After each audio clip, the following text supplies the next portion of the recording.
മെസ്സിയെ കൊണ്ടുവന്നില്ല എന്ന് പറഞ്ഞാണ് UDF പ്രചരണം നടത്തുന്നത്. അബ്ദുറഹ്മാൻ പറഞ്ഞ് പറ്റിച്ച് അങ്ങനെയൊക്കെയാണ് പറയുന്നത്.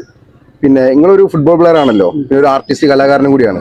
മിസ്റ്റർ നിഷാദ് കലിങ്ങൾ, നിങ്ങൾക്ക് അതിനെ പറ്റിയിട്ട് എന്താണ് ഇപ്പൊ സിറ്റുവേഷൻ വാക്ക് പറയാനുള്ളത്? ഇത് പറയാനുള്ളത് എന്താ വെച്ചാല്, സലീം കുമാറിനെ എല്ലായിടത്തും കൊണ്ടുവരുന്ന പോലെ മമ്മൂട്ടിയെ കൊണ്ടുവരാൻ പറ്റും. മെസ്സി എന്ന് പറഞ്ഞാൽ ആരാ? വേൾഡിൽ ഏറ്റവും നമ്പർ 1 കളിക്കാരനാണ്. അദ്ദേഹത്തെ ഇങ്ങോട്ട് എത്തിക്കണം എന്നുണ്ടെങ്കിൽ ഒരുപാട് മാനദണ്ഡങ്ങളുണ്ട്.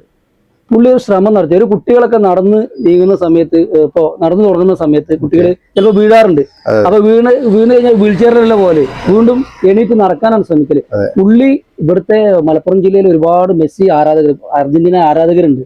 അപ്പൊ അവർക്ക് വേണ്ടിയിട്ട് ഒന്ന് കൊണ്ടുവരാന്നുള്ളത് ശ്രമമാണ് പുള്ളി നടത്തി. മാക്സിമം ശ്രമം നടത്തി. വരാത്തത് അദ്ദേഹത്തിന്റെ കുറ്റമല്ല, മാക്സിമം അയാൾ ശ്രമം നടത്തിയല്ലോ ഇവിടുത്തെ ആരാധകർക്ക് വേണ്ടിയിട്ട്. അതാണല്ലോ ഏറ്റവും വലുത്. നമുക്ക് ഏറ്റവും വലുത് അതാണല്ലോ. പിന്നെ മെസ്സി കേരളത്തിൽ വന്നാല് ഒരുപാട് ഫുട്ബോൾ പ്രേമികൾക്ക് കളി കാണാൻ കഴിയും. കാരണം അത്രയും ആരാധകരുണ്ടായിരുന്നു.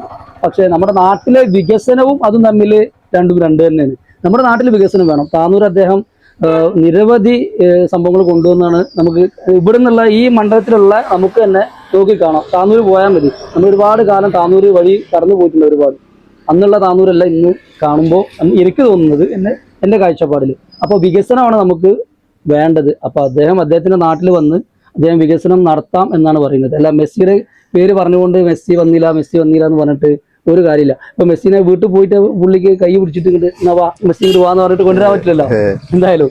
അപ്പോ അതിനൊക്കെ ഓരോ സംഭവങ്ങളുണ്ട്, അതിനൊക്കെയുള്ള ഓരോ പ്രൊസീജിയേഴ്സ് ഉണ്ട്. അതാദ്യം മനസ്സിലാക്കാനുള്ള ബുദ്ധി ഇല്ലാതെ മെസ്സിയെ കൊണ്ടുവന്നില്ല എന്നുള്ളത് വെറുതെ പറഞ്ഞു പരത്തിയിട്ട് യുവാക്കളെ തെറ്റിദ്ധരിപ്പിക്കുകയാണ് ചെയ്യുന്നത്. അപ്പോൾ വോട്ട് ആർക്ക് ചെയ്യണം എന്നുള്ളത് വോട്ടർമാർ തീരുമാനിക്കട്ടെ.